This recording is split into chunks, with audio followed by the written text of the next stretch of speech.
Suamiku memintaku datang setelah 8 jam menyetir menembus macet demi merayakan hari jadi kami. Namun, tak ada kecupan hangat.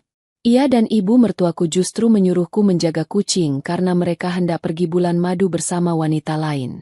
Aku tersenyum. Kehancuran mereka dimulai. Sebelum ceritanya dimulai, silakan tulis di kolom komentar dari daerah mana saja teman-teman yang menonton cerita ini. Dan dengar cerita sambil aktivitas apa? Nyapu, ngepel, tiduran, rebahan atau apa? Yuk kita simak ceritanya. Suasana di ruang rapat lantai 15 gedung perkantoran di Jakarta Selatan itu terasa begitu dingin. Kontras dengan perdebatan hangat yang sedang terjadi di meja bundar.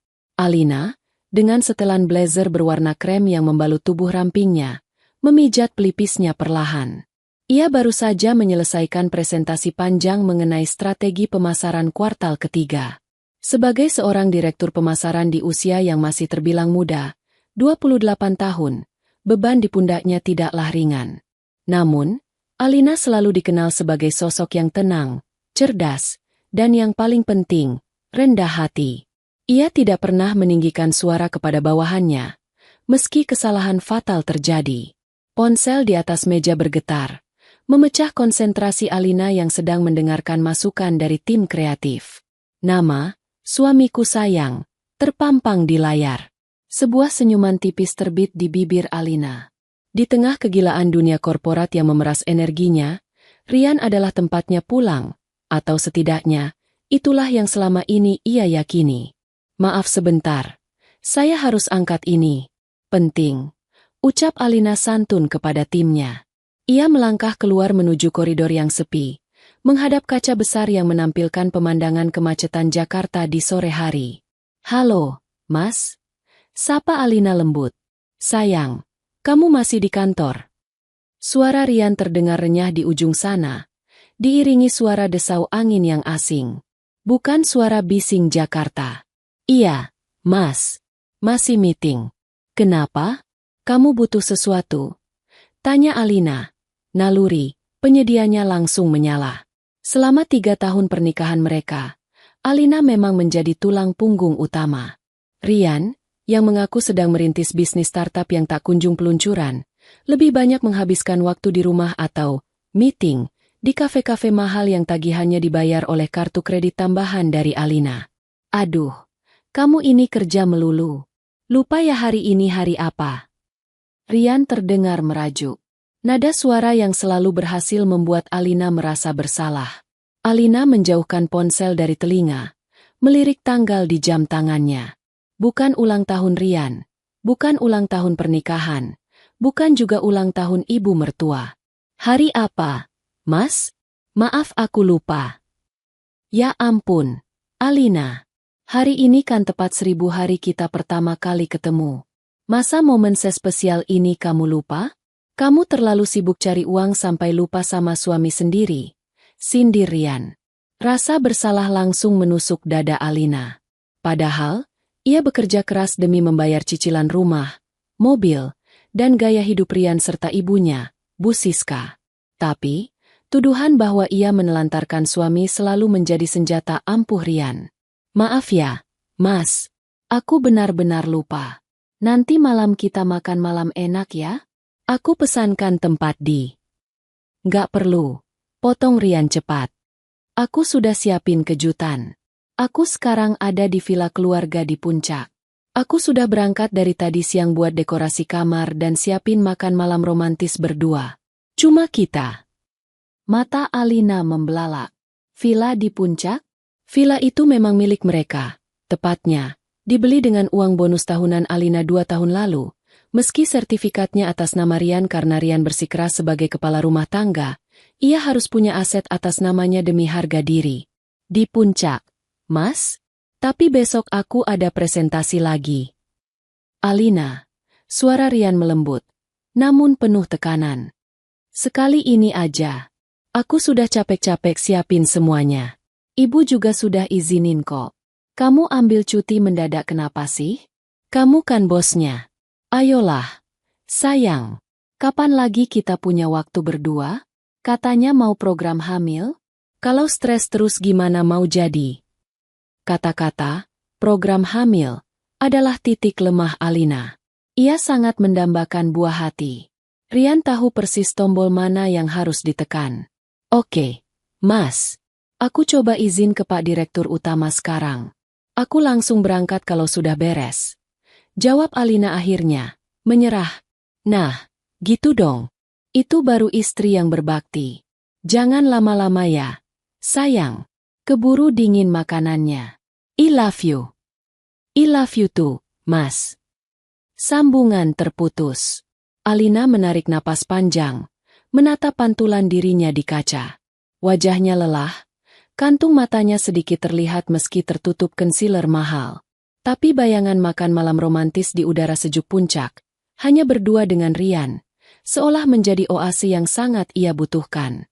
Alina kembali ke ruang rapat dengan tergesa.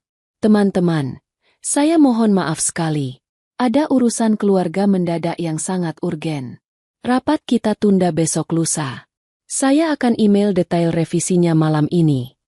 Tanpa menunggu bantahan, Alina membereskan barang-barangnya. Ia berlari kecil menuju lift, lalu ke parkiran basement. Jam menunjukkan pukul 4 sore. Jam terkutuk bagi siapa saja yang ingin menuju puncak dari Jakarta Selatan. Mobil SUV putih milik Alina meluncur keluar gedung. Kemacetan langsung menyambutnya seperti tembok raksasa. Tol lingkar luar padat merayap. Alina menyalakan musik instrumen untuk menenangkan sarafnya. Mencoba membayangkan apa yang sedang dilakukan Rian. Apakah Rian memasak steak kesukaannya? Atau mungkin Rian menaburkan kelopak mawar di tempat tidur? Senyum kecil tersungging di bibir Alina. Rian memang pengangguran, dan ibunya, Bu Siska, memang seringkali menuntut banyak hal. Tapi mungkin Rian benar. Mungkin Rian sedang berusaha memperbaiki hubungan mereka yang belakangan terasa hambar. 1 jam berlalu. Alina baru sampai di pintu tol Jagorawi. Kakinya mulai pegal karena harus menginjak rem dan gas bergantian dalam ritme yang menyiksa. 2 jam berlalu. Ia terjebak di Ciawi. Hujan mulai turun, membuat jalanan licin dan pandangan terbatas. Perut Alina berbunyi. Ia belum makan siang karena sibuk menyiapkan bahan rapat tadi. Ia merogoh tasnya, mencari sisa biskuit, namun nihil. Ia hanya meneguk air mineral yang tinggal setengah botol. Demi Rian, demi rumah tangga kita, gumam Alina menyemangati diri sendiri. 3 jam berlalu. Alina memasuki kawasan Gadok. Polisi memberlakukan sistem buka tutup jalur. Sialnya, giliran arah naik yang ditutup. Alina harus mematikan mesin mobil dan menunggu di pinggir jalan bersama ratusan mobil lainnya. Ia mencoba menelepon Rian, ingin mengabari kalau ia terjebak macet total. Nomor Rian aktif, tapi tidak diangkat. Mungkin dia sedang sibuk memasak, pikir Alina positif, meski hatinya mulai gelisah. Ia mencoba menelepon ibu mertuanya, Bu Siska, sekadar untuk berbasa-basi atau bertanya apakah Rian menghubunginya. Tapi ia mengurungkan niat. Hubungannya dengan Bu Siska tidak pernah hangat. Bu Siska selalu memandangnya sebagai mesin ATM, yang kurang sopan santun hanya karena Alina berasal dari keluarga sederhana di kampung, berbeda dengan keluarga Rian yang mengaku keturunan ningrat, meski hartanya sudah habis tak bersisa sebelum Alina masuk ke kehidupan mereka. 4 jam. 5 jam. Jalur akhirnya dibuka. Alina kembali memacu kendaraannya menanjak jalanan berkelok yang gelap dan berkabut. Tubuhnya sudah remuk redam. Punggungnya terasa seperti dipalu. Matanya perih menahan kantuk dan silau lampu kendaraan dari arah berlawanan. 6 jam. Alina tersesat di jalan tikus yang disarankan aplikasi peta karena jalan utama macet total. Jalan itu sempit, gelap, dan licin. Roda mobilnya sempat selip di tanjakan curam, membuat jantungnya hampir copot. Ia menyetir sendiri, tanpa navigator, tanpa teman bicara. Hanya suara hujan dan deru mesin yang menemani kecemasannya. 8 jam kemudian, Alina akhirnya melihat gerbang villa itu. Jam di dashboard menunjukkan pukul 12 malam lewat 15 menit. Kakinya gemetar saat turun dari mobil untuk membuka gembok pagar. Tidak ada penjaga villa. Karena mereka memang tidak menyewa pembantu tetap di sini untuk menghemat biaya.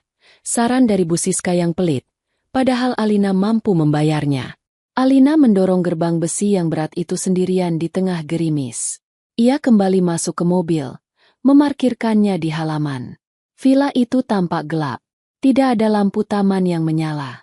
Tidak ada lilin-lilin di teras seperti yang ia bayangkan. Mungkin kejutannya di dalam, batin Alina, berusaha menepis rasa kecewa yang mulai merayap naik ke kerongkongan. Ia mematikan mesin.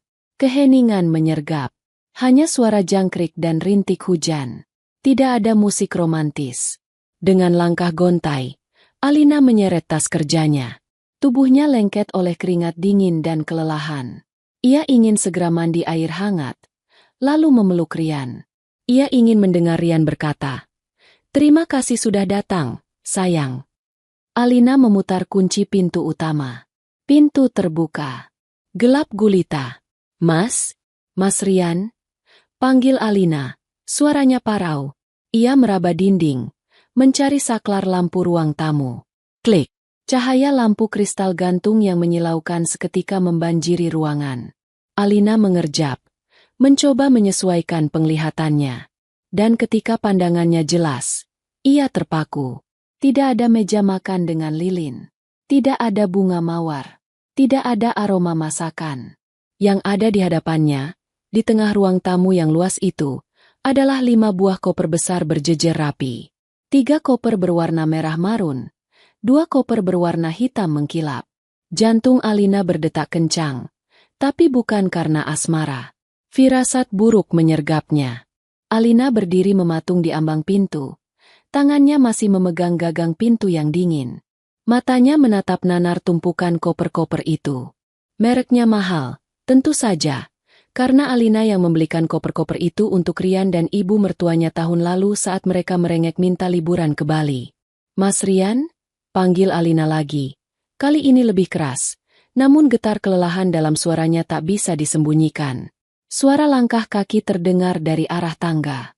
Bukan langkah kaki yang berat dan mantap milik suaminya, melainkan bunyi tuk-tuk-tuk dari sepatu hak tinggi yang beradu dengan lantai marmer. Bu Siska muncul dari lantai 2. Penampilannya malam itu sungguh mencolok mata. Sangat tidak lazim untuk seseorang yang berada di dalam villa pribadi pada tengah malam. Ibu mertua Alina itu mengenakan gaun malam berbahan sutra berwarna emas, lengkap dengan selendang bulu sintesis yang melingkar di lehernya. Rambutnya disanggul rapi, wajahnya dipoles make-up tebal seolah-olah ia hendak menghadiri pesta gala, bukan menyambut menantunya yang baru saja menyetir 8 jam. Bu Siska menuruni tangga dengan anggun. Tatapannya langsung terkunci pada Alina. Tidak ada senyum. Tidak ada kehangatan. Tatapan itu adalah tatapan seorang inspektur yang sedang menilai barang dagangan cacat. "Ya ampun, Alina." Suara Bu Siska melengking, memecah kesunyian villa. "Kamu baru sampai. Lihat jam berapa sekarang." Alina menelan ludah. Tenggorokannya terasa kering. "Maaf, Bu. Macetnya parah sekali. Ada buka tutup jalur di Gadok. Terus tadi sempat nyasar karena GPS." Alasan. Potong Bu Siska ketus. Ia sudah sampai di lantai bawah. Berdiri angkuh di depan Alina sambil melipat tangan di dada. Aroma parfum menyengat menguar dari tubuh wanita parubaya itu.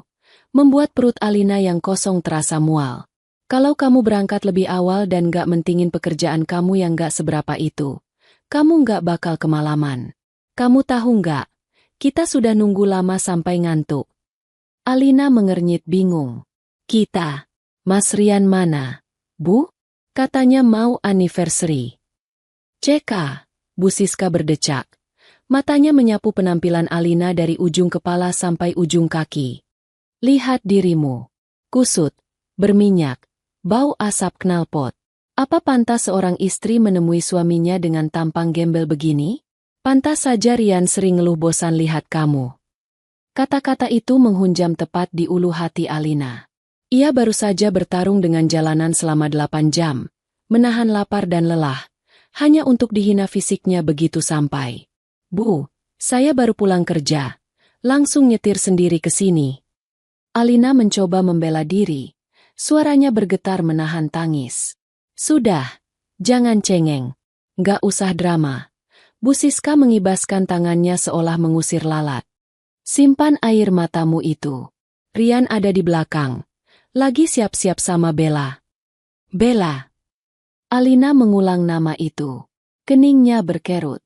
Siapa Bella? Belum sempat Bu Siska menjawab. Pintu kaca yang menghubungkan ruang tamu dengan area kolam renang terbuka. Angin malam berhembus masuk. Rian melangkah masuk dengan wajah sumringah yang langsung berubah datar begitu melihat Alina. Rian mengenakan kemeja linen putih dan celana pendek krem. Gaya santai ala turis. Tapi yang membuat napas Alina tercekat bukan pakaian Rian, melainkan sosok yang mengekor di belakangnya. Seorang wanita muda, mungkin baru awal 20-an, dengan wajah cantik dan tubuh mungil yang terlihat rapuh namun menggoda. Wanita itu mengenakan summer dress bermotif bunga-bunga yang memperlihatkan bahu mulusnya. Ia memegang lengan Rian dengan akrab, terlalu akrab. Alina, udah sampai? Sapa Rian santai, seolah istrinya baru saja pulang dari warung sebelah, bukan dari perjalanan neraka 8 jam. Tidak ada pelukan, tidak ada ciuman kening. Rian bahkan tidak mendekat. Mas, ini siapa? Tanya Alina. Matanya beralih cepat antara Rian dan wanita asing itu. Rian menepuk pelan tangan wanita itu yang melingkar di lengannya, lalu melepaskannya perlahan, namun gerakannya terlihat enggan. Oh, kenalin. Ini Bella. Sepupu jauh aku dari pihak papa. Kamu belum pernah ketemu kan? Dia baru balik dari kuliah di luar negeri. Sepupu. Alina merasa ada yang ganjil. Selama 3 tahun menikah, ia hafal silsilah keluarga Rian karena seringnya ia dimintai uang untuk sumbangan pernikahan atau sunatan kerabat Rian. Nama Bella tidak pernah terdengar. Bella tersenyum manis, senyum yang tidak mencapai matanya. Ia mengulurkan tangan dengan gerakan gemulai. Halo, Mbak Alina. Mas Rian sering banget cerita soal Mbak. Katanya Mbak wanita karir yang super sibuk ya. Alina menyambut uluran tangan itu dengan ragu. Tangan Bella terasa halus dan dingin, kontras dengan tangan Alina yang kasar karena sering memegang setir dan mengetik. Halo, jawab Alina singkat. Oke, karena Alina sudah sampai. Berarti kita bisa langsung briefing, ucap Rian tiba-tiba, memecah ketegangan yang mulai terbangun. Briefing? Briefing apa? Mas? Bukannya kita mau makan malam? Tanya Alina polos, meski otaknya mulai menyusun kepingan puzzle yang berantakan. Kopkor, pakaian rapi Bu Siska, kehadiran Bella. Rian tertawa kecil, tawa yang terdengar hambar. Aduh, sayang. Kamu ini naif banget sih. Coba lihat jam. Udah lewat tengah malam. Restoran mana yang buka? Lagian, rencana berubah. Rian berjalan mendekati tumpukan koper, menepuk salah satu koper merah itu. Malam ini, aku, ibu, dan Bella harus berangkat ke Bandara Soekarno-Hatta. Pesawat kami take off jam 5 pagi. Dunia Alina serasa berhenti berputar. Ke bandara? Maksud kamu apa, Mas? Terus aku disuruh ke sini buat apa? Bu Siska melangkah maju, berdiri di samping Bella, lalu merangkul bahu wanita muda itu seolah Bella adalah anak kandungnya sendiri, posisi yang tak pernah didapatkan Alina. Kamu itu lambat sekali mikirnya ya. Alina, Rian, Ibu, dan Bella mau liburan ke Singapura. Tiket promo cuma dapat 3. Lagi pula, kamu kan sibuk kerja, mana bisa ambil cuti lama-lama? Nanti kantormu bangkrut kalau ditinggal direkturnya.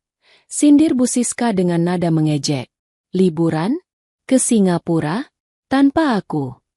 Suara Alina meninggi 1 oktav. Mas, kamu bilang kita mau anniversary. Kamu bilang mau program hamil. Rian menghela napas panjang, memasang wajah seolah-olah dia adalah korban dari ketidakhierarahan Alina. Dengerin dulu dong, jangan emosi. Justru itu, sayang. Aku ke Singapura juga dalam rangka survei dokter kandungan yang bagus buat kita nanti. Bella ini kebetulan tahu banyak soal rumah sakit di sana. Jadi dia ikut buat jadi guide. Sekalian nemenin ibu belanja. Kasihan ibu udah lama nggak refreshing. Terus kenapa aku disuruh ke sini kalau kalian mau pergi? Air mata mulai menggenang di pelupuk mata Alina. Rasa lelah fisik kini bercampur dengan rasa sakit hati yang luar biasa. Ia merasa dipermainkan. Rian menunjuk ke sudut ruangan, tempat sebuah kandang kucing bertingkat 3 berdiri megah. Di dalamnya, ada 3 ekor kucing Persia berbulu lebat milik Bu Siska, Mochi, Lulu, dan Koko. Nah, itu tugas kamu, kata Rian enteng. Si Mbak yang biasa urus kucing ibu lagi pulang kampung mendadak. Kucing-kucing ini nggak bisa ditinggal sendirian, dan ibu nggak percaya kalau dititip di pet shop. Takut ketularan penyakit atau stres. Jadi, karena kamu istri yang baik, dan kamu juga lagi di sini, tolong jagain kucing-kucing ibu ya selama kami pergi seminggu. Alina ternganga. Mulutnya terbuka tapi tidak ada suara yang keluar. Apa? Bu Siska menyambar. Kamu keberatan? Ingat ya, Alina. Kucing-kucing saya ini ras murni. Harganya 1 ekor bisa buat beli motor. Perawatannya mahal. Groomingnya aja lebih mahal dari gaji pembantu. Jadi kamu jangan sembarangan urusnya. Jadi, Alina terbata-bata. Aku disuruh nyetir 8 jam, macet-macetan, ninggalin kerjaan penting cuma buat jadi penjaga kucing? Sementara kalian jalan-jalan pakai uang. Alina menahan kalimatnya. Ia ingin berteriak, pakai uangku. Tapi ia tahu itu hanya akan memicu pertengkaran hebat yang akan berakhir dengan Rian yang playing victim. Bella menutup mulutnya. Terkikik kecil. Aduh, Mas Rian. Mbak Alina kok kasihan banget ya kelihatannya. Apa nggak sebaiknya diajak aja? Tapi tiketnya kan udah full boket. Nggak bisa, Bel. Potong Bu Siska cepat. Alina harus belajar berbakti. Lagian dia kan wanita kuat. Wanita mandiri. Masa jaga kucing aja nggak bisa? Iya kan, Alina? Rian berjalan mendekati Alina, memegang kedua bahunya. Sentuhan yang seharusnya menenangkan, kini terasa menjijikkan bagi Alina.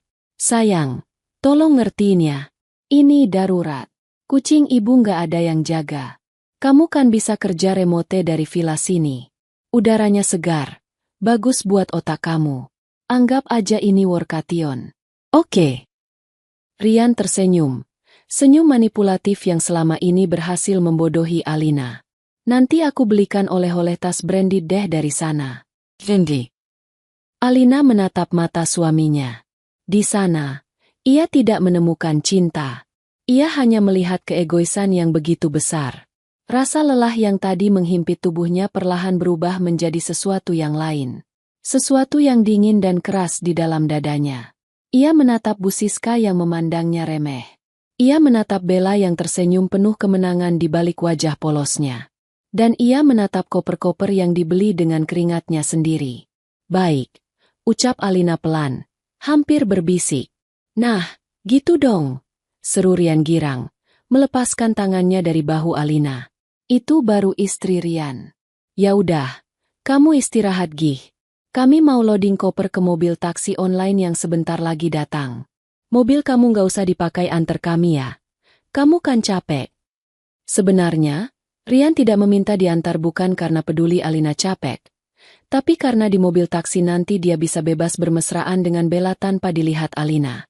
Alina hanya diam, membiarkan mereka sibuk sendiri. Namun di dalam hatinya, sebuah tombol baru saja ditekan. Tombol yang mengubah kesabaran menjadi rencana pembalasan. Suara klakson mobil MPV hitam yang berhenti di depan pagar villa memecah ketegangan yang menggantung di ruang tamu. Itu adalah taksi online yang dipesan Rian. Cahaya lampu mobil menembus kaca jendela, menyinari wajah Alina yang pucat dan kelelahan. Di hadapannya, 3 manusia yang seharusnya menjadi keluarga terdekatnya justru tampak seperti orang asing yang sedang bersiap untuk evakuasi. Meninggalkan Alina sendirian di medan perang. Nah, jemputan sudah datang. Seru Rian dengan nada yang terlalu ceria, seolah berusaha menutupi kecanggungannya. Ia segera menyambar 2 koper besar miliknya, sementara Bella dengan sigap mengambil tas tangan mewah milik Bu Siska, berlagak seperti menantu idaman yang tahu cara mengambil hati mertua. Alina masih berdiri mematung di dekat sofa. Kakinya terasa berat, seolah terpaku ke lantai marmer yang dingin. Rasa lelah menyetir 8 jam kini bercampur dengan rasa mual akibat kenyataan pahit yang baru saja disodorkan ke wajahnya. Ia menatap Rian yang mondar-mandir mengangkut barang, berharap ada sedikit saja rasa penyesalan di mata suaminya itu. Namun, nihil. Rian justru tampak bersemangat. Matanya berbinar membayangkan liburan mewah di Singapura. Mas, panggil Alina lirih saat Rian kembali masuk untuk mengambil koper terakhir. Kamu serius? Aku beneran ditinggal di sini cuma buat jaga kucing. Rian menghentikan langkahnya sejenak. Ia menghela napas panjang, sebuah ekspresi yang selalu ia gunakan untuk membuat Alina merasa bersalah. Seolah pertanyaan Alina adalah beban tambahan bagi hidupnya yang sudah berat. Rian berjalan mendekat, lalu meletakkan kedua tangannya di bahu Alina. Ia menatap mata istrinya lekat-lekat, mengeluarkan jurus manipulatif andalannya. Sayang, dengerin aku, ucap Rian dengan nada lembut yang dibuat-buat. Ini bukan cuma soal jaga kucing. Ini soal kepercayaan ibu. Kamu tahu kan gimana sayangnya ibu sama Mochi, Lulu, dan Koko? Ibu itu trauma ninggalin kucing sama orang asing. Dulu pernah ada kejadian kucingnya mati karena stres ditinggal di penitipan hewan. Kamu tega kalau ibu kepikiran terus selama liburan dan malah jatuh sakit di sana? Alina menatap Rian tak percaya. Tapi mas, aku ini istrimu. Aku baru sampai. Aku capek. Masa kamu tega ninggalin aku sendirian di villa segede ini sementara kalian bersenang-senang? Bukan bersenang-senang, Alina. Ini family trip. Sekalian nemenin ibu berobat jalan dan check up. Bella ikut karena dia yang ngerti bahasa Mandarin dan Inggris. Jadi bisa bantu komunikasi di sana. Kamu kan sibuk. Bahasamu juga pas-pasan kalau soal medis. Kilah Rian cepat. Alasan itu terdengar begitu logis di telinga Rian. Namun begitu menyakitkan di hati Alina. Padahal, Alina adalah lulusan terbaik di kampusnya dan sehari-hari berurusan dengan klien internasional. Rian sengaja merendahkan kemampuan istrinya demi membenarkan posisinya. Bella, yang berdiri di ambang pintu sambil memegang paspor, menimpali dengan suara manja yang menyebalkan. Iya, Mbak Alina. Jangan khawatir. Mas Rian aman kok sama aku. Kita kan sepupuan. Jadi udah biasa bareng-bareng dari kecil. Lagian Mbak Alina kan wanita karir. Pasti bosen kalau diajak keliling belanja atau nemenin Tante Siska terapi. Mending Mbak istirahat di sini. Nikmatin udara segar puncak. Kata-kata Bella seolah menyiram bensin ke dalam api amarah yang mulai menyala di dada Alina. Wanita muda itu berbicara seolah-olah dia lebih mengenal Rian dan keluarganya daripada Alina. Cara Bella memandang Rian, tatapan memuja yang tak ditutup-tutupi, membuat insting istri dalam diri Alina berteriak waspada. Tidak ada sepupu yang menatap sepupunya seperti itu. Tuh denger, sambung Rian, merasa mendapat dukungan. Kamu itu workaholic. Sayang, kalau kamu ikut, nanti kamu cuma sibuk teleponan sama kantor, terus stres sendiri. Mending kamu di sini, fokus urus kucing ibu. Anggap aja ini latihan kalau nanti kita punya bayi. Ngurus 3 kucing manja itu nggak gampang loh, butuh kesabaran ekstra. Kalau kamu berhasil, berarti kamu siap jadi ibu. Logika macam apa itu? Alina ingin berteriak, memuntahkan segala sumpah serapah. Menyamakan mengurus kucing mertua dengan mengurus anak kandung adalah penghinaan intelektual. Namun, tubuhnya terlalu lelah untuk berdebat. Energinya sudah terkuras habis di jalanan puncak. Bu Siska muncul kembali dari teras. Wajahnya tampak tidak sabar. Rian, Bella, ayo cepat. Nanti kita ketinggalan pesawat. Supirnya sudah nungguin tuh. Argonya jalan terus. Wanita parubaya itu menatap Alina sekilas, lalu mendengus. Alina, jangan bengong saja. Itu kucing-kucing sudah waktunya makan malam. Jangan sampai telat kasih makan. Nanti mak mereka kambuh.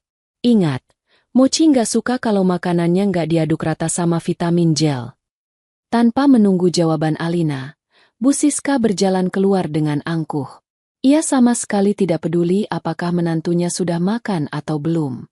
Yang ada di kepalanya hanyalah kenyamanan kucing-kucing Persia miliknya.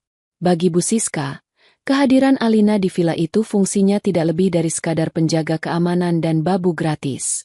Rian menepuk pipi Alina pelan. 2 kali. Dah. Sayang. Jangan cemberut gitu. Nanti cepat tua. Kunci mobil kamu mana? Biar aku pindahin ke garasi biar aman. Alina merogoh saku blazernya, menyerahkan kunci mobil SUV-nya dengan tangan gemetar. Rian menyambarnya dengan cepat. Oh ya. Rian berbalik sebelum keluar pintu. Dompet kamu ada uang cash nggak? Aku lupa ambil tunai. Takutnya di bandara butuh buat beli minum atau tip supir. Alina menatap suaminya dengan tatapan kosong. Bahkan di saat seperti ini, Rian masih sempat memalaknya. Tanpa kata, Alina mengambil dompet dari tas kerjanya, mengeluarkan 5 lembar uang 100 ribuan, sisa uang tunai terakhir yang ia miliki di dompet. Rian mengambilnya dengan senyum lebar, tanpa rasa malu sedikit pun. Makasih, istriku yang baik. Nanti aku ganti kalau bisnisku cair ya. Janji manis yang sudah ratusan kali didengar Alina dan tak pernah terwujud. Rian berlari kecil keluar, menggandeng Bella yang sudah menunggunya di dekat mobil. Mereka tertawa-tawa kecil, seolah dunia hanya milik mereka berdua. Alina melihat pemandangan itu dari bingkai jendela. Hatinya perih, seperti disayat sembilu. Ia melihat Rian membukakan pintu mobil untuk Bella, memperlakukannya bak putri raja. Sesuatu yang sudah lama tidak Rian lakukan untuk Alina. Mobil itu pun melaju perlahan meninggalkan pekarangan villa, menembus kabut malam puncak. Lampu belakangnya yang merah perlahan menghilang di tikungan, membawa serta suami, mertua, dan wanita lain, meninggalkan Alina sendirian di villa besar yang dingin itu. Di ruang tamu yang sunyi, suara mengeong dari kandang kucing menyadarkan Alina. 3 pasang mata kucing menatapnya menuntut. Alina menghembuskan napas berat. Ia baru sadar. Ia bahkan belum sempat melepas sepatunya sejak datang tadi. Malam ini, perayaan ulang tahun pernikahannya berubah menjadi malam di mana ia resmi menjadi pembantu bagi hewan peliharaan mertuanya. Sebelum mobil benar-benar menghilang tadi, ada satu momen yang akan selalu terpatri dalam ingatan Alina. Momen di mana harga dirinya sebagai seorang istri dan seorang manusia diinjak-injak hingga rata dengan tanah oleh ibu mertuanya sendiri.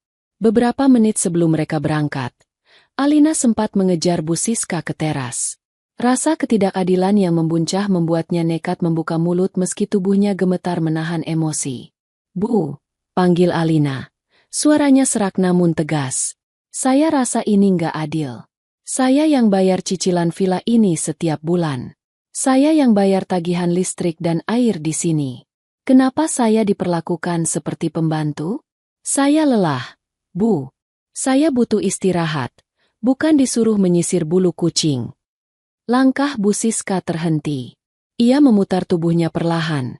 Gerakan dramatis yang sering ia tonton di sinetron favoritnya.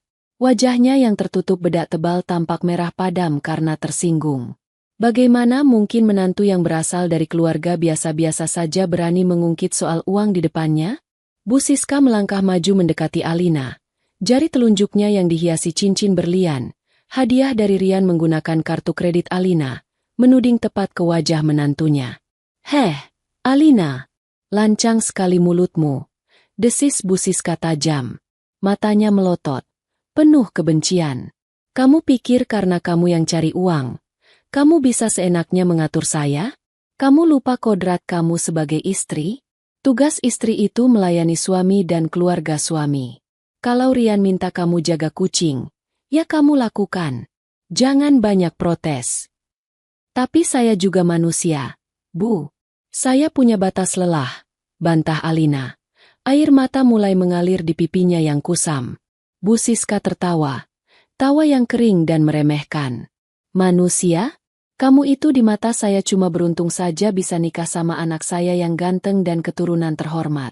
Kalau bukan karena Rian kasihan sama kamu yang perawan tua dan gila kerja, kamu nggak bakal dapat suami." Kata-kata itu begitu kejam. Rian dan Alina menikah saat Alina berusia 25 tahun, usia yang sangat wajar. Namun di mata Bu Siska, Alina hanyalah wanita desa yang beruntung dipungut oleh putranya. Padahal kenyataannya, keluarga Rianlah yang bangkrut dan hidup dari gaji Alina. "Dengar ya, Alina," lanjut Bu Siska, suaranya semakin tinggi. "Kamu jangan sombong mentang-mentang punya gaji besar. Asal kamu tahu, Kucing-kucingku itu ras asli Peaknose silsilah juara. Harga satu ekornya lebih mahal daripada gaji kamu sebulan. Biaya perawatan bulu mereka, vitamin impor mereka, itu jauh lebih berharga daripada keringat kamu yang bau asap itu. Jadi sadar diri. Derajat kamu di rumah ini itu di bawah kucing-kucing saya kalau kamu nggak becus melayani suami. Hati Alina hancur berkeping-keping. Ia tidak menyangka mertuanya bisa mengucapkan kalimat sekeji itu. Membandingkan menantu manusia yang telah berkorban segalanya dengan hewan peliharaan. Bella, yang berdiri di samping mobil, tertawa kecil sambil menutup mulutnya dengan anggun. Ia memeluk lengan Rian yang hanya diam saja melihat istrinya dihina. Aduh, Tante Siska benar juga sih. Kucing Peaknose kan sensitif banget. Kalau Mbak Alina nggak telaten, bisa-bisa bulunya rontok karena stres. Mbak Alina kan kelihatannya kasar, biasa kerja lapangan. Rian tidak membela Alina. Ia justru mengangguk setuju. Makanya, sayang, kamu buktikan dong kalau kamu bisa lembut. Jangan cuma bisa perintah bawahan di kantor. Urus kucing ibu dengan baik. Itu cara kamu berbakti sama orang tua. Setelah itu, Rian menyerahkan sebuah gulungan kertas yang cukup panjang kepada Alina. Nih, ibu sudah tulis daftar tugas kamu selama kami pergi. Baca baik-baik. Jangan sampai ada yang terlewat. Ini sop perawatan Mochi, Lulu, dan Koko. Alina menerima kertas itu dengan tangan lemas. Ketika gulungan itu dibuka, ujungnya menjuntai hingga menyentuh lantai. Kertas itu penuh dengan tulisan tangan Bu Siska yang rapat dan mendetail. Isi daftarnya sungguh tidak masuk akal. Alina membacanya sekilas di bawah keremangan lampu teras. Poin pertama, jam 5 pagi, AC ruangan harus dimatikan dan jendela dibuka agar sirkulasi udara ganti, tapi jangan sampai ada nyamuk masuk. Poin kedua, jam 6, lap mata kucing dengan kapas yang dicelup air hangat steril, harus air mineral mahal, bukan air keran rebusan.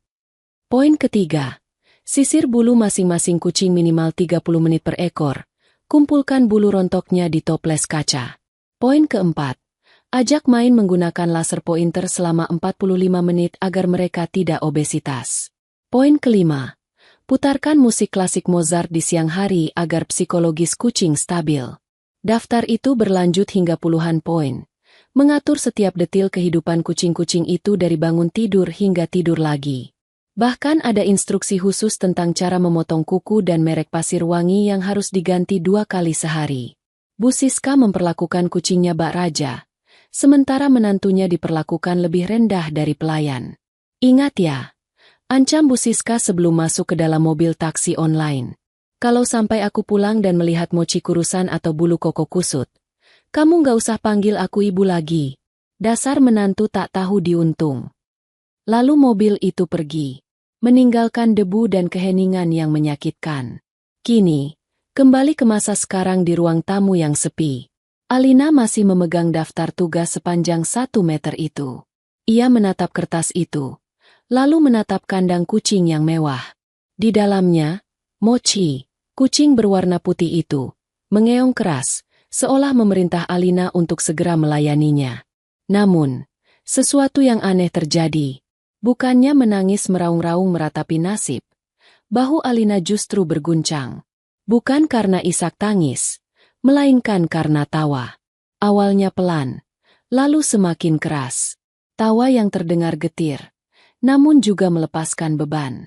Alina tertawa melihat kebodohannya selama 3 tahun ini. Ia tertawa mengingat bagaimana ia rela bekerja lembur sampai tipes demi membelikan tas branded untuk Bu Siska agar mertuanya itu bisa pamer di arisan. Ia tertawa mengingat bagaimana ia menahan diri tidak membeli skincare mahal demi modal bisnis Rian yang selalu gagal. Derajatku di bawah kucing. Gumam Alina sambil menyeka sudut matanya yang berair karena tertawa. Baik, Bu Siska. Baik, Mas Rian. Kalau kalian menganggapku tidak lebih berharga dari kucing, maka aku akan berhenti menjadi manusia bodoh yang membiayai hidup kalian. Alina meremas daftar tugas di tangannya menjadi bola kertas yang padat. Ia melemparkannya ke sembarang arah. Tatapannya yang tadi sayu dan penuh kesedihan, kini berubah tajam dan dingin. Lelah di tubuhnya seolah menguap. digantikan oleh adrenalin balas dendam yang mulai memompa kencang di darahnya. Ia berjalan menuju dapur, bukan untuk menyiapkan makanan kucing, tapi untuk mengambil segelas air dingin. Ia meneguknya sampai habis, membiarkan dinginnya air menenangkan kepalanya yang panas. Lalu, matanya tertuju pada pintu kamar utama di lantai bawah. Kamar yang seharusnya menjadi tempatnya beristirahat malam ini, namun dikunci oleh Rian sebelum pergi dengan alasan, kuncinya dibawa ibu. Tapi mereka lupa satu hal. Villa ini dibeli dengan uang Alina. Alina adalah orang yang sangat teliti. Ia punya kunci cadangan untuk setiap pintu di properti ini, yang ia sembunyikan di tempat yang Rian tidak akan pernah tahu, di balik lukisan abstrak yang tergantung di lorong menuju dapur. Alina menurunkan lukisan itu, mengambil kunci kecil yang tertempel di belakang bingkai. Dengan langkah mantap, ia berjalan menuju kamar utama. Ia tahu ada brankas di dalam lemari pakaian. Brankas yang selama ini dilarang Rian untuk disentuh dengan alasan privasi bisnis. Malam ini, tidak ada lagi privasi. Malam ini, Alina akan membongkar semua bangkai yang disembunyikan suaminya. Jika mereka pikir Alina akan menghabiskan waktu seminggu ini untuk menjadi babu kucing, mereka salah besar. Alina akan menggunakan waktu ini untuk menghitung setiap sen uangnya yang telah mereka curi, dan memastikan mereka membayarnya dengan harga yang sangat mahal. Langkah Alina terdengar samar di atas lantai kayu villa yang dingin. Di luar, hujan mulai reda, menyisakan suara tetesan air dari talang atap yang berirama monoton, seolah menghitung detik-detik kehancuran hati Alina. Ia berdiri di depan pintu kamar utama. Tangannya yang memegang kunci cadangan sedikit gemetar, bukan karena takut, melainkan karena gelombang adrenalin yang tiba-tiba membanjiri pembuluh darahnya. Selama 3 tahun pernikahan, kamar ini adalah wilayah terlarang baginya setiap kali Rian beralasan sedang bekerja. Rian selalu mengatakan bahwa ia butuh privasi untuk mengurus dokumen rahasia perusahaan rintisannya, dan Alina, dengan segala kepolosannya, selalu menghormati batasan itu. Namun malam ini, batas itu akan ia dobrak. Alina memasukkan anak kunci kecil itu ke lubang pintu. Klik. Suara kunci terbuka terdengar begitu nyaring di telinganya. Ia memutar gagang pintu dan mendorongnya perlahan. Aroma parfum menyengat langsung menyambut indera penciumannya. Itu bukan aroma maskulin Rian, melainkan aroma manis yang bercampur dengan bau alkohol samar. Itu adalah parfum Bella. Aroma yang sama dengan yang tercium saat wanita itu memeluk lengan Rian di ruang tamu tadi. Alina menyalakan lampu. Pemandangan di dalam kamar itu membuat perutnya mual. Tempat tidur berantakan, spray kusut tak karuan, dan ada beberapa pakaian dalam wanita berserakan di lantai, bukan miliknya. Rupanya, sebelum Alina datang, mereka sudah bersenang-senang di sini. Mereka berpesta di atas ranjang yang dibeli Alina, di dalam villa yang dibayar Alina, sambil menertawakan Alina yang sedang berjuang menembus kemacetan. Alina menarik napas panjang, berusaha menahan muntah. Ia tidak boleh lemas sekarang. Ia melangkah masuk, kakinya menendang botol anggur kosong yang tergeletak di karpet. Tujuannya hanya satu, lemari pakaian besar yang tertanam di dinding. Di sana, tersembunyi sebuah brankas besi. Rian pikir brankas itu aman karena hanya dia yang tahu kodenya. Tapi Rian lupa, Alina adalah orang yang membeli brankas itu. Alina memiliki kunci master manual yang bisa membuka brankas tanpa kode elektronik. Kunci yang selalu ia simpan di gantungan kunci cadangan villa karena sifatnya yang paranoid terhadap keadaan darurat. Siapa sangka, paranoia itu kini menyelamatkannya. Alina berlutut di depan brankas. Dengan tangan yang kini sudah stabil, ia memasukkan kunci master dan memutarnya. Pintu besi berat itu terbuka dengan desisan halus. Jantung Alina berdegup kencang saat melihat isinya. Ia mengira akan menemukan tumpukan dokumen utang atau surat-surat gadai, mengingat Rian selalu mengeluh tidak punya uang. Namun, yang ia temukan justru sebaliknya. Di rak paling atas, tersusun rapi gepokan uang tunai dalam pecahan 100.000 dan 50.000. Jumlahnya mungkin puluhan juta rupiah. Uang yang selama ini Rian bilang tidak ada. Uang yang seharusnya bisa dipakai untuk memperbaiki atap rumah Ibu Alina di kampung yang bocor. Tapi Rian selalu bilang, nanti ya, Bisnisku lagi seret. Air mata mulai menetes di pipi Alina, panas dan menyakitkan. Jadi selama ini Rian menimbun uang pemberian Alina? Setiap kali Alina mentransfer uang untuk modal usaha, uang itu tidak diputar, melainkan disimpan di sini. Tangan Alina bergerak-gerak kedua. Di sana ada beberapa paspor. Alina mengambilnya. Ada paspor Rian, paspor Bu Siska, dan paspor Bella. Ia membuka paspor Rian. Matanya membelalak melihat cap imigrasi. 3 bulan lalu, Thailand. 6 bulan lalu, Jepang. 1 tahun lalu, Turki. Alina menutup mulutnya, menahan isak tangis yang hendak meledak. 3 bulan lalu, Rian bilang ia sedang bisnis trip ke Surabaya mencari investor. 6 bulan lalu, Rian bilang ia ikut pelatihan wirausaha di Bandung selama seminggu. Ternyata, semua itu bohong. Rian pergi ke luar negeri. Dan ketika Alina memeriksa paspor Bella, tanggal cap imigrasinya sama persis dengan milik Rian. Mereka sudah berselingkuh lama sekali. Bahkan mungkin sejak awal pernikahan Alina. Bella bukan sepupu jauh yang baru pulang kuliah. Bella adalah wanita simpanan yang dibiayai dengan keringat Alina. Namun, kejutan terbesar belum muncul. Di dasar brankas, terselip sebuah amplop coklat besar dengan logo sebuah rumah sakit ibu dan anak ternama di Jakarta Selatan. Tangan Alina gemetar hebat saat meraih amplop itu. Firasatnya menjerit, mengatakan bahwa apa yang ada di dalam amplop ini akan mengubah hidupnya selamanya. Perlahan, Alina mengeluarkan isinya. Sebuah buku tabungan berwarna biru dan selembar hasil pemeriksaan medis. Alina membuka buku tabungan itu terlebih dahulu. Itu adalah rekening bersama atas nama Rian dan Bella. Saldo terakhir yang tercetak di sana membuat mata Alina berkunang-kunang. 500 juta rupiah. 0,5 miliar rupiah.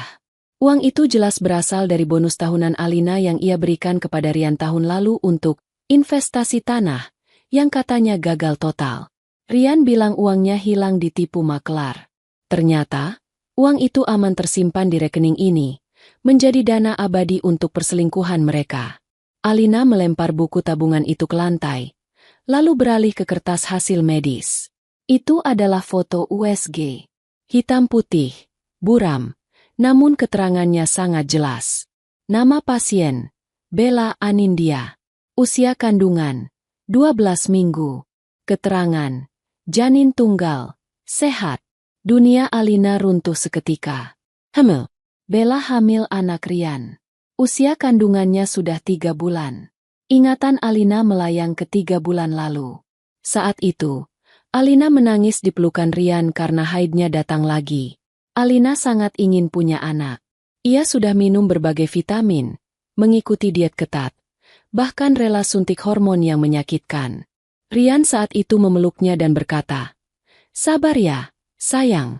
Mungkin Tuhan belum kasih karena kita disuruh pacaran dulu." Padahal, di saat yang sama, Rian sudah menanam benih di rahim wanita lain. Dan malam ini, Rian bilang mereka ke Singapura untuk survei dokter kandungan buat Alina. Bohong besar. Mereka ke Singapura untuk baby moon. Mereka merayakan kehamilan Bella. Mereka membawa ibu mertua karena Bu Siska pasti sangat bahagia akhirnya akan punya cucu dari menantu kesayangannya, Bella, bukan dari Alina yang dianggapnya mandul. Rasa sakit yang dirasakan Alina begitu hebat hingga rasanya fisik. Dadanya sesak seolah dihimpit batu besar. Ia meraung tanpa suara. Air matanya tumpah membasahi karpet. Ia merasa begitu bodoh, begitu naif. Ia telah menyerahkan seluruh hidupnya, hartanya, dan cintanya kepada pria yang tidak hanya mengkhianatinya, tapi juga merencanakan kehidupan baru di atas penderitaan Alina. Alina menangis terseduh-seduh selama 10 menit. Ia biarkan rasa sakit itu menguasainya, menghancurkannya untuk yang terakhir kali. Ia memeluk lututnya di depan brankas yang terbuka, dikelilingi bukti-bukti kejahatan orang-orang yang ia cintai. Namun, perlahan, tangisan itu mereda. Isak tangisnya berubah menjadi tarikan napas yang panjang dan berat. Alina mengangkat wajahnya. Matanya sembab, hidungnya merah, tapi ada yang berubah di sorot matanya. Tatapan sendu dan penuh pengabdian yang selama ini menjadi ciri khasnya, kini lenyap. Digantikan oleh tatapan dingin, kosong, namun tajam setajam silet. Alina menghapus air matanya dengan kasar menggunakan punggung tangan. Ia berdiri, berjalan menuju cermin besar di lemari pakaian. Ia menatap pantulan dirinya. Wanita di cermin itu tampak berantakan, tapi tidak lagi terlihat lemah. Cukup. Bisik Alina pada bayangannya sendiri. Cukup sudah aku jadi sapi perah kalian. Sebuah senyuman tipis perlahan terukir di bibir Alina. Bukan senyum bahagia, melainkan senyum miris yang penuh dengan kepahitan sekaligus kepuasan. Ia menyadari satu hal penting. Malam ini, mereka meninggalkan Alina bukan hanya dengan kucing-kucing sialan itu. Mereka meninggalkan Alina dengan akses penuh ke rahasia mereka. Mereka meninggalkan Alina dengan bukti. Dan yang paling fatal, mereka meninggalkan Alina dengan amarah yang sudah tidak bisa dibendung lagi. Alina kembali berlutut. Ia tidak mengamuk. Ia tidak membakar barang-barang itu. Sebaliknya, ia mengeluarkan ponselnya.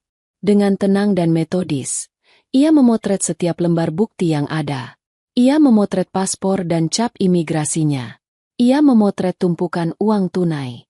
Ia memotret buku tabungan halaman demi halaman, memastikan nomor rekening dan riwayat transaksinya terbaca jelas. Dan terakhir, ia memotret hasil USG itu dengan sangat detail. Setelah semua terdokumentasi dan diunggah ke penyimpanan awan, cloud, yang terenkripsi, Alina memasukkan kembali semua barang itu ke dalam brankas. Ia menyusunnya persis seperti semula, seolah tidak pernah disentuh. Ia ingin mereka tidak curiga. Ia ingin mereka tetap merasa aman dalam kebohongan mereka. Sampai saat Alina menarik karpet di bawah kaki mereka. Alina menutup pintu brankas dan menguncinya kembali. Ia berdiri, merapikan blazernya. Matanya melirik jam dinding. Pukul 2 pagi. Pesawat mereka berangkat jam 5. Artinya, mereka sedang dalam perjalanan ke bandara. Tertawa bahagia membayangkan liburan mewah. Silakan tertawa sepuasnya malam ini, Mas Rian, Ibu, Bella. Gumam Alina sambil berjalan keluar dari kamar terkutuk itu. Karena besok pagi, kalian akan bangun di neraka. Alina menutup pintu kamar utama. Di ruang tamu, Mochi si kucing Persia kembali mengeong keras, meminta perhatian. Alina menatap kucing itu. Tadi ia merasa terhina disuruh menjaga hewan ini. Tapi sekarang, kucing-kucing ini adalah bagian dari alat balas dendamnya. Alina tersenyum lagi. Kali ini senyumannya lebih lebar. Air matanya sudah kering. Tidak ada lagi kesedihan. Yang ada hanyalah rencana eksekusi yang tersusun rapi di kepalanya. Sedetail presentasi bisnis yang biasa ia buat. Matahari pagi belum benar-benar muncul. Langit di puncak masih semburat biru gelap bercampur kabut. Tapi Alina sudah sibuk dengan ponselnya. Ia tidak tidur sedetik pun. Namun anehnya ia tidak merasa lelah. Energi kebencian ternyata jauh lebih kuat daripada kafein manapun. Alina duduk di sofa ruang tamu dengan secangkir kopi hitam di tangan. Tatapannya fokus pada layar ponsel. Langkah pertama, kucing. Alina menatap 3 kucing Persia yang sedang tidur malas di kandang mewahnya. Bu Siska berpesan agar mereka diberi makan wet food premium yang harus dihangatkan dulu. Lalu disisir bulunya satu persatu. Alina mendengus geli. Ia membuka aplikasi pencarian di ponselnya dan mengetik kata kunci. Jasa pet kargo antar jemput. Ia menemukan satu nomor yang melayani area Bogor dan Puncak 24 jam. Tanpa ragu, Alina menekan tombol panggil. Halo, selamat pagi. Ya, saya butuh jasa penjemputan hewan segera. Ada 3 ekor kucing. Iya. Sekarang, ucap Alina tegas. Mau diantar kemana, Bu? Tanya suara di seberang telepon. Tolong antarkan ke Pet Shop Sejahtera, di daerah Cisarua Bawah.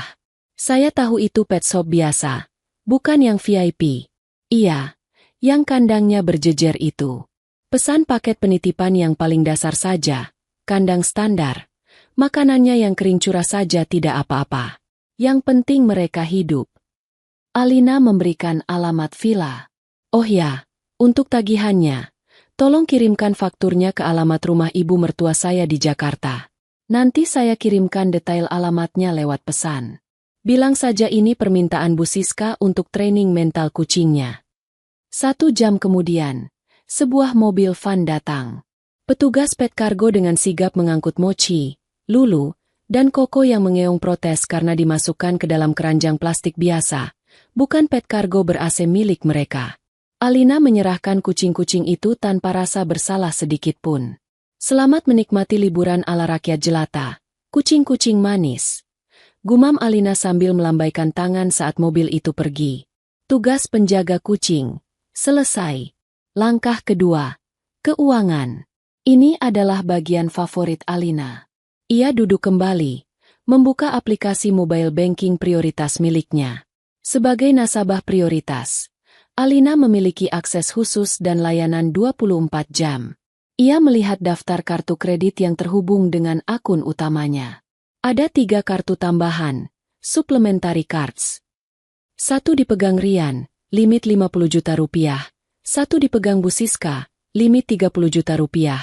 Dan 1 lagi kartu cadangan yang ternyata, berdasarkan mutasi transaksi terakhir, sering digunakan untuk belanja kosmetik di toko daring, yang Alina yakini dipegang oleh Bella. Alina menekan tombol panggil layanan prioritas. Selamat pagi, Ibu Alina. Ada yang bisa kami bantu? Sapa suara ramah customer service.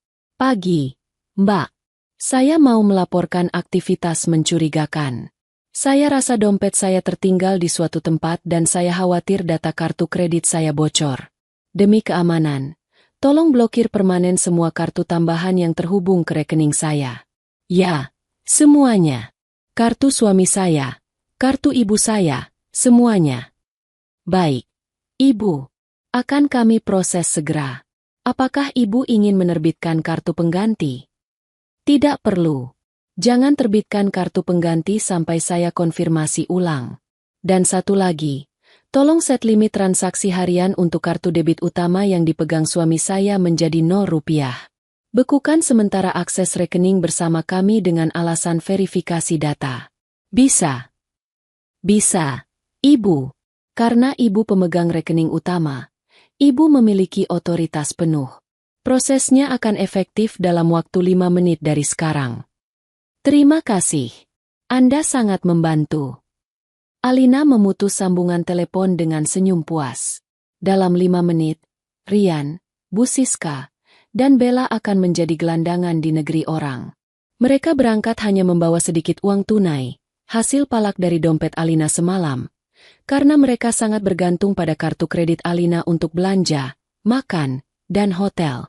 Alina membayangkan wajah panik mereka saat kartu digesek dan mesin EDC berbunyi decline. Langkah ketiga, villa. Alina melihat sekeliling villa yang luas itu. Villa ini adalah aset berharga. Sayang kalau dibiarkan kosong. Rian sangat membanggakan villa ini sebagai simbol status sosialnya. Ia melarang keras villa ini disewakan karena takut aura ningrat-nya rusak oleh orang asing. Alina membuka grup Facebook komunitas mahasiswa di Bogor dan Jakarta. Ia membuat postingan cepat. Disewakan villa mewah di puncak untuk hari ini sampai seminggu ke depan.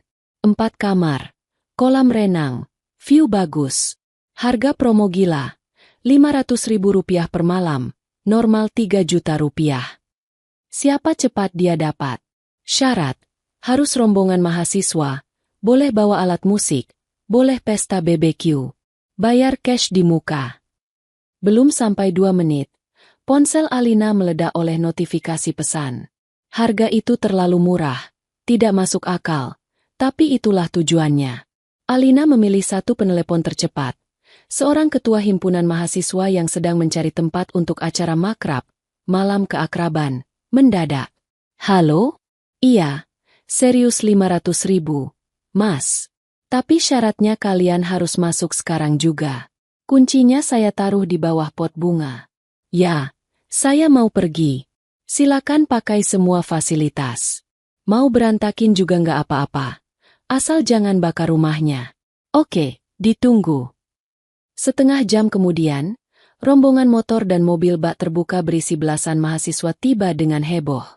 Mereka membawa gitar, speaker besar, dan berdus-dus minuman. Suasana villa yang tadinya hening dan sakral bagi Bu Siska, seketika berubah menjadi riuh rendah suara tawa anak muda. "Mbak Alina ya?" tanya si ketua mahasiswa, pemuda gondrong yang sopan. "Iya, ini kuncinya." Alina menyerahkan kunci rumah.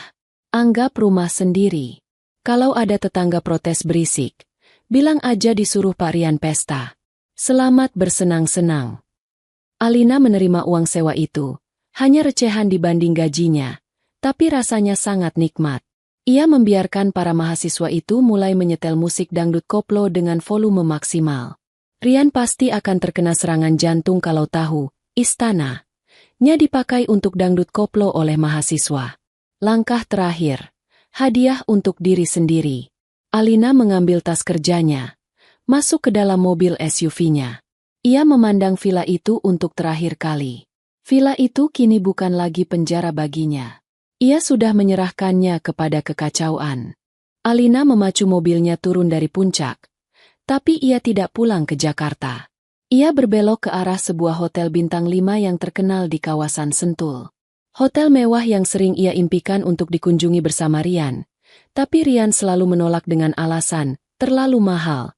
Padahal uangnya lari ke selingkuhan. Alina tiba di lobi hotel yang megah. Valet membukakan pintu mobilnya. Alina melangkah masuk dengan kepala tegak. "Selamat siang, Ibu. Ada yang bisa dibantu?" Sapa resepsionis. "Saya mau presidential suite untuk 3 malam. Jawab Alina mantap. "Saya juga mau pesan paket spa lengkap, manicure, pedicure, dan reservasi makan malam wagyu steak di restoran terbaik hotel ini." Resepsionis itu tersenyum lebar. "Tentu, Ibu. Pembayarannya." Alina mengeluarkan kartu kredit utamanya. Satu-satunya kartu yang tidak ia blokir. Kartu platinum atas namanya sendiri yang selama ini ia gunakan untuk menanggung hidup para parasit itu. "Gesek saja. Saya mau menikmati hasil kerja keras saya sendiri," kata Alina sambil tersenyum. Setelah proses check-in selesai, Alina masuk ke kamar suite yang luasnya 2 kali lipat apartemen pertamanya. Jendela kaca besar menampilkan pemandangan gunung yang indah tanpa macet. Kasurnya empuk seperti awan. Kamar mandinya memiliki jacuzzi pribadi. Alina melempar tubuhnya ke atas kasur empuk itu. Rasanya surga. Ia mengambil ponselnya, lalu menonaktifkan mode dering. Ia melihat ada puluhan panggilan tak terjawab dari Rian, Bu Siska, dan nomor tak dikenal, mungkin Bella. Pesan WhatsApp bertubi-tubi masuk. "Rian, sayang, kok kartu aku gak bisa dipakai?" Ini kasir duty free marah-marah. "Bu Siska, Alina, kenapa kartu ibu ditolak? Kamu jangan main-main ya. Kami malu dilihatin orang." "Rian, angkat telepon aku. Kita ketahan di imigrasi karena gak bisa bayar deposit hotel." "Alina." Alina membaca pesan-pesan itu sambil tertawa renyah. Ia tidak membalas satupun. Ia justru mematikan ponselnya sepenuhnya, meletakkannya di nakas. "Selamat berjuang di Singapura tanpa dompet, sayangku," bisik Alina. Ia bangkit, berjalan menuju kamar mandi, menyalakan keran air hangat di jacuzzi, dan menaburkan garam mandi aromaterapi. Hari ini, Alina bukan lagi istri yang berbakti. Hari ini, Alina adalah ratu yang baru saja memenangkan perang pertamanya.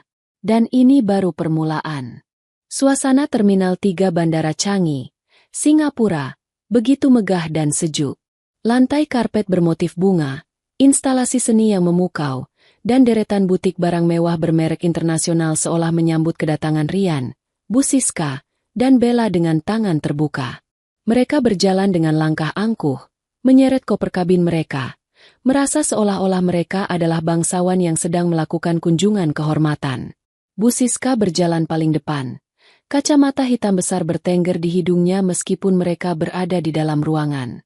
Ia menunjuk-nunjuk ke arah etalase butik tas terkenal dari Prancis. "Rian, lihat itu. Itu model terbaru yang dipakai artis di sinetron favorit ibu. Kamu harus belikan ibu satu ya sebagai tanda bakti. Katanya limit kartu kredit istrimu itu besar sekali, kan?" Rian tersenyum lebar, menepuk saku jasnya di mana dompet berisi kartu kredit platinum milik Alina tersimpan. Tenang saja, Bu. Apa sih yang gak buat ibu? Lagian Alina gak bakal tahu. Dia pasti lagi sibuk bersihin kotoran kucing di villa sekarang. Bella, yang berjalan sambil menggandeng lengan Rian, terkikik manja. Aku juga mau dong, Mas. Kan kita mau babi moon. Masa calon mama gak dibelikan hadiah? Biar nanti kalau ketemu teman-teman arisan, aku nggak kalah gengsi. Beres. Sayang, ambil saja apa yang kamu mau. Hari ini Mas Rian yang traktir, jawab Rian dengan gaya sokaya. Padahal sepeser pun uang di rekening itu bukan hasil keringatnya. Mereka memasuki butik mewah itu. Pelayan toko yang berpakaian rapi menyambut mereka dengan ramah. Meskipun mata jeli pelayan itu sempat menilai penampilan mereka yang agak berlebihan. Bu Siska langsung menunjuk tas kulit berwarna merah marun seharga ribuan dolar Singapura. Bella memilih dompet kecil yang harganya setara dengan gaji Alina 2 bulan.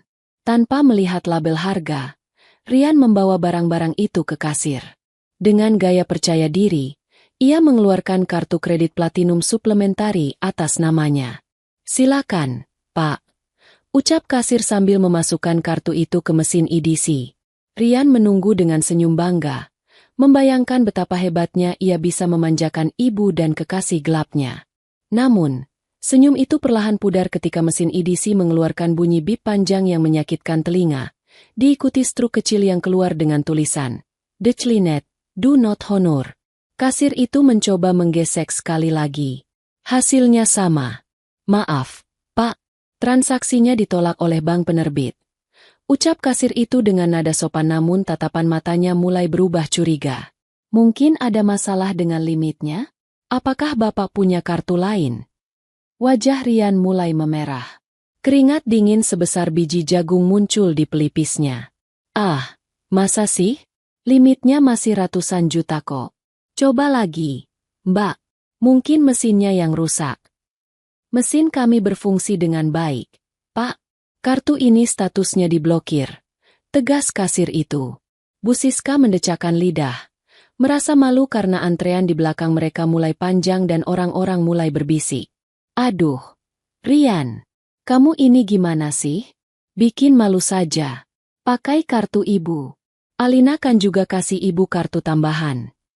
Bu Siska dengan kasar melempar kartu kredit emas miliknya ke meja kasir. Gesek yang ini. Pasti bisa. Kasir itu menghela napas pelan, lalu mencoba kartu Bu Siska. Hening sejenak. Lalu bip, declinet. Ini juga ditolak, Bu, kata kasir itu. Kali ini suaranya terdengar lebih dingin. Kedua kartu ini sudah tidak aktif. Mohon maaf, jika tidak ada metode pembayaran lain, kami tidak bisa memproses barang belanjaan ini. Bella yang sedari tadi diam mulai panik. Ia merogoh tasnya. Mas, coba pakai kartu yang aku pegang. Masa tiga-tiganya mati? Kartu Bella pun dicoba. Hasilnya nihil. 3 kartu. 3 penolakan. 3 wajah yang pucat pasi. Pelayan toko dengan sigap mengambil kembali tas dan dompet mewah itu dari meja, lalu menyimpannya di bawah etalase seolah takut barang-barang itu terkontaminasi oleh kemiskinan mendadak para pelanggan di depannya. Silakan minggir, Pak. Pelanggan lain mau bayar. Diusir secara halus dari butik mewah adalah penghinaan terbesar bagi Bu Siska. Ia berjalan keluar dengan langkah cepat. Napasnya memburu karena emosi. Rian, ini maksudnya apa? Kenapa semua kartu Alina nggak bisa dipakai? Kamu bilang semuanya aman. Rian panik luar biasa. Ia mengeluarkan ponselnya, mencoba menelepon Alina. Sebentar. Bu, aku telepon Alina. Pasti dia lupa bayar tagihan atau ada kesalahan sistem. Dasar istri nggak becus. Rian menekan nomor Alina. Terdengar nada sambung sekali, lalu langsung terputus. Ia mencoba lagi. Nomor yang Anda tuju sedang tidak aktif atau berada di luar jangkauan. Nggak diangkat. Bu, ponselnya mati. Seru Rian frustrasi. Coba telepon ke rumah. Telepon ke kantornya. Jerit Bella, yang mulai merasa lapar dan lelah berdiri dengan sepatu hak tingginya. Kandungannya yang masih muda membuatnya mudah lelah. Mereka mencoba segala cara, tapi Alina seolah lenyap di telan bumi. Di tengah kepanikan itu, Rian baru menyadari satu hal fatal. Karena terlalu mengandalkan kartu kredit Alina, ia hanya membawa uang tunai Singapura, SGD, dalam jumlah yang sangat sedikit. Hanya cukup untuk ongkos taksi, bukan untuk makan mewah apalagi belanja. Uang rupiah yang ia, palak, dari Alina semalam pun jumlahnya tak seberapa jika dikurskan. Kita ke hotel dulu saja, putus Rian, berusaha tetap menjadi pemimpin. Kita check-in dulu, istirahat. Pakai wifi hotel buat hubungi Alina lewat WhatsApp. Mungkin sinyal selulernya yang jelek. Mereka menyeret koper dengan langkah gontai menuju pangkalan taksi. Tujuan mereka adalah hotel bintang 5 di kawasan Marina Bay yang terkenal mahal. Sepanjang perjalanan, Bu Siska terus mengomel, menyalahkan Rian yang tidak mengecek kartu sebelum berangkat. Bella hanya diam sambil memegangi perutnya. Wajah manisnya kini terlihat masam. Sesampainya di lobi hotel yang megah, bencana kedua terjadi. Selamat siang, Tuan Rian. Reservasi atas nama Anda sudah kami terima. Sapa resepsionis ramah. Sesuai prosedur, kami memerlukan kartu kredit untuk deposit jaminan selama menginap, atau deposit tunai sebesar $500 per malam. Rian menelan ludah. Ia menyerahkan kartu Alina lagi, berharap ada keajaiban. Declinet. Maaf, Pak, kartu ditolak. Ucap resepsionis. Kalau tunai? Tanya Rian lemas. Bisa, Pak. Total untuk 3 malam ditambah deposit jadi $2.000. Rian membuka dompetnya. Kosong. Ia hanya punya beberapa lembar uang kertas yang bahkan tidak cukup untuk membayar 1 malam di kamar termurah hotel itu. Begini. Mbak, ada masalah dengan bank saya di Indonesia. Bisa tidak saya masuk kamar dulu? Nanti istri saya akan transfer. Rian mencoba bernegosiasi. Resepsionis itu tersenyum tipis. Senyum profesional yang menyiratkan penolakan tegas. Mohon maaf, Pak. Kebijakan hotel kami no deposit, no check-in. Jika Bapak tidak bisa melakukan pembayaran sekarang, kami tidak bisa memberikan kunci kamar. Diusir dari butik, kini mereka diusir dari hotel. Mereka duduk terdampar di sofa lobi hotel, dikelilingi tamu-tamu kaya yang lalu lalang. Perut mereka mulai berbunyi. Rasa lapar menyerang dengan ganas. Aku lapar, Mas. Rengek Bella. Anak kamu butuh makan. Aku mau steak. Steak gundulmu. Bentak Bu Siska tiba-tiba. Emosinya meledak. Lihat situasi dong. Kita ini terlantar. Rian, hitung sisa uang kita ada berapa? Rian menghitung sisa uang tunai di dompetnya. Cuma cukup buat beli makan di food court biasa sekali makan, Bu. Dan ongkos balik ke bandara naik MRT. Bukan taksi. Apa? Bu Siska hampir pingsan. Kamu suruh ibu makan di food court? Kamu suruh ibu geret koper naik kereta umum? Rian, ibu nggak mau tahu. Kamu harus cari cara. Ya caranya gimana, Bu? Alina blokir semuanya. Dia sengaja. Rian mengacak rambutnya frustrasi. Akhirnya ia sadar. Ini bukan kesalahan teknis. Ini sabotase. Alina tahu. Alina pasti tahu semuanya. Malam itu, bukannya tidur di kasur empuk hotel bintang 5 menghadap pemandangan kota Singapura yang gemerlap. Mereka bertiga tidur meringkuk di bangku keras ruang tunggu Bandara Changi. Mereka tidak punya uang untuk memesan tiket pulang secepatnya. Dan tiket pulang mereka yang asli masih 3 hari lagi. Rian mencoba meminjam uang dengan menelepon teman-temannya di Jakarta via WhatsApp call menggunakan wifi gratis bandara. Tapi begitu Rian menyebut, pinjam uang, satu persatu temannya beralasan sibuk, sedang tidak ada dana, atau malah memutus sambungan. Reputasi Rian sebagai orang kaya palsu ternyata sudah jadi rahasia umum. Bella menangis sepanjang malam, mengeluh punggungnya sakit. Bu Siska tidak henti-hentinya memaki Rian dan Alina bergantian. Rian hanya bisa duduk menatap lantai. Perutnya perih menahan lapar. Harga dirinya hancur lebur di negeri orang. Surga belanja yang mereka impikan telah berubah menjadi neraka kelaparan dan penghinaan. Setelah 24 jam menjadi gelandangan di Bandara Changi, bantuan akhirnya datang dari sumber yang sangat memalukan. Rian terpaksa menelepon mantan pacarnya yang dulu ia campakan demi Alina, karena Alina lebih kaya, memohon pinjaman uang tiket pulang dengan alasan dompet kecopetan. Sang mantan mentransfer uang pas-pasan, dengan pesan tambahan, "Jangan hubungi gue lagi, loser." Mereka pulang menggunakan maskapai berbiaya rendah, LCC, penerbangan paling malam, dengan tempat duduk terpisah-pisah di barisan paling belakang dekat toilet. Tidak ada lagi gaya ningrat. Baju mereka kusut, bau keringat karena tidak mandi seharian, dan wajah mereka kucel berminyak. Tiba di Bandara Soekarno-Hatta, mereka tidak punya uang untuk naik taksi premium. Mereka naik bus bandara sampai terminal terdekat, lalu menyambung dengan taksi online termurah menuju villa di puncak. Sepanjang perjalanan di dalam mobil kecil yang sempit itu, tidak ada percakapan. Hanya aura permusuhan yang kental. Bella menjauhkan duduknya dari Rian. Bu Siska membuang muka ke jendela. "Awas saja Alina," gumam Bu Siska pelan tapi penuh bisa. "Sampai di villa, ibu akan jambak rambutnya." Berani-beraninya dia memperlakukan ibu seperti ini. Dia pikir dia siapa? "Aku bakal ceraikan dia," sahut Rian dendam. "Aku bakal ambil semua asetnya. Dia lupa kalau villa itu atas nama aku." Mobil mereka mulai menanjak ke arah puncak. Udara dingin menyambut, tapi tidak menyejukkan hati mereka yang panas. Setelah perjalanan 2 jam, mereka sampai di depan gerbang villa.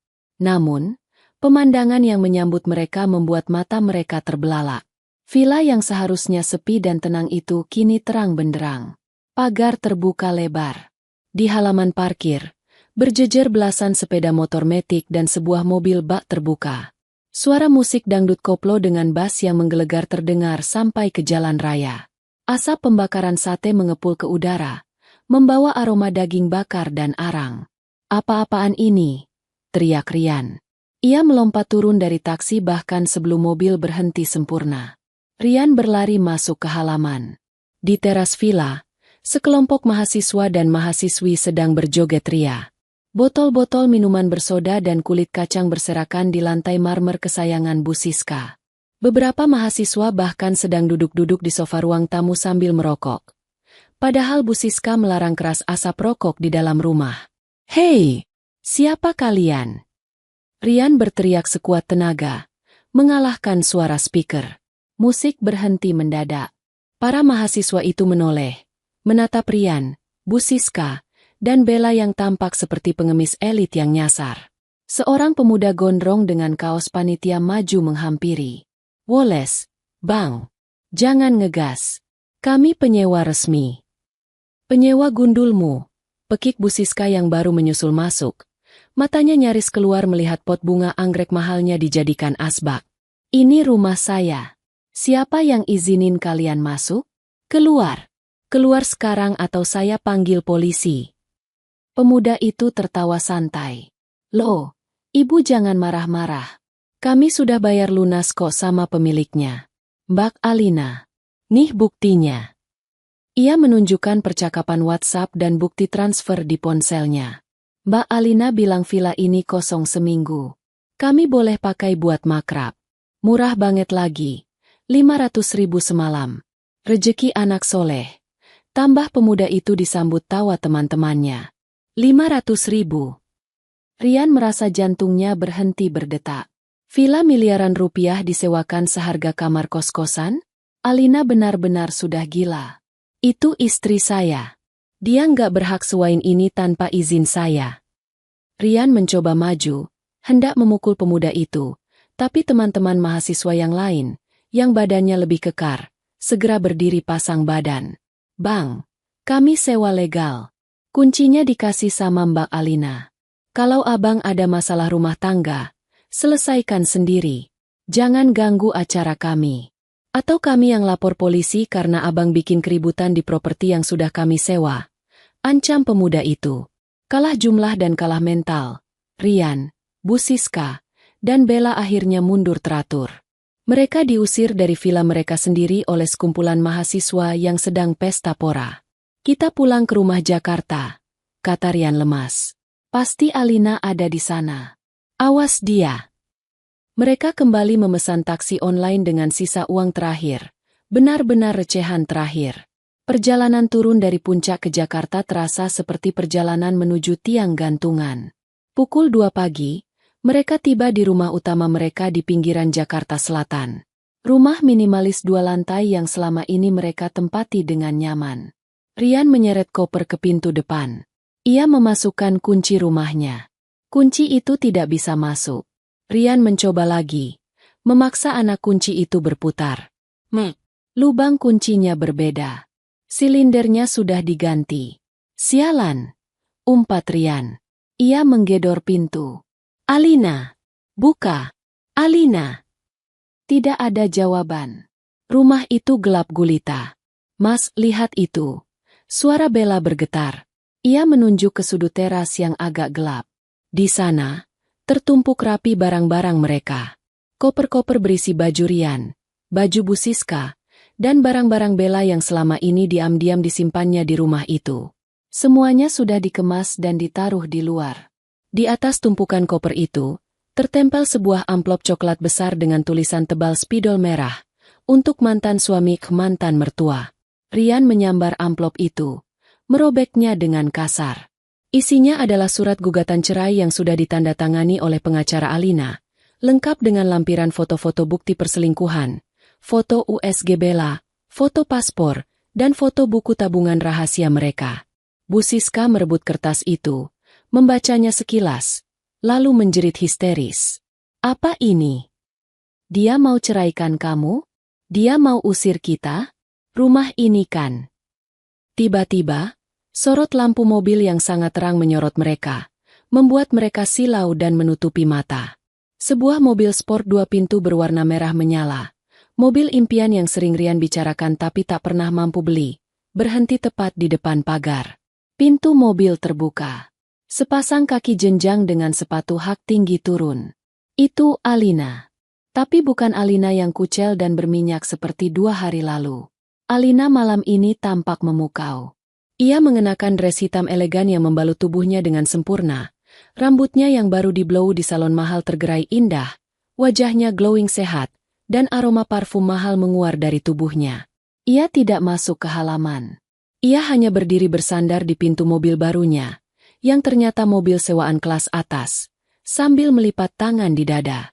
Senyum di bibirnya dingin, namun matanya menyala penuh kemenangan. Alina! Rian berlari mendekat pagar, tapi pagar itu digembok dari dalam.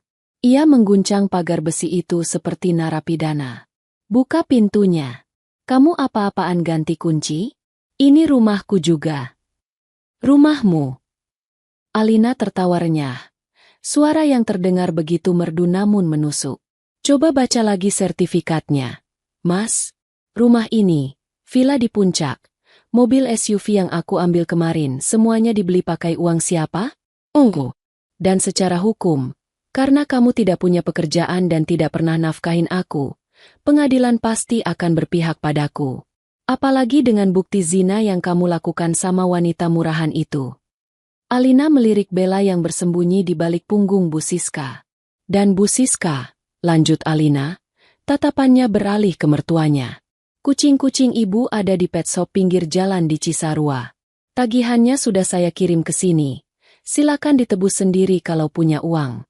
Oh iya, kartu kredit tambahannya sudah saya potong. Jadi mulai sekarang, ibu bisa coba minta uang sama Bella. Kan dia menantu idaman ibu. Bu Siska terduduk lemas di lantai teras, menangis meraung-raung. Alina, ibu minta maaf. Jangan begini, nak. Terlambat, Bu. Potong Alina tajam. Rian mencoba memelas. Wajahnya memancarkan keputusasaan. Sayang, jangan begini. Kita bisa bicarakan baik-baik. Aku hilaf. Bella itu cuma kesalahan. Aku cintanya sama kamu. Aku janji bakal berubah. Bukain pintu, ya? Aku lapar. Aku capek. Alina menggeleng pelan. Ekspresinya datar tanpa belas kasihan. Ia menatap Rian seperti menatap sampah yang harus dibuang. Selamat menikmati hidup tanpa ATM berjalanku, Mas Rian. Semoga cinta kalian cukup buat bayar kontrakan, karena mulai besok, security kompleks akan mengusir siapapun yang bikin onar di depan rumahku.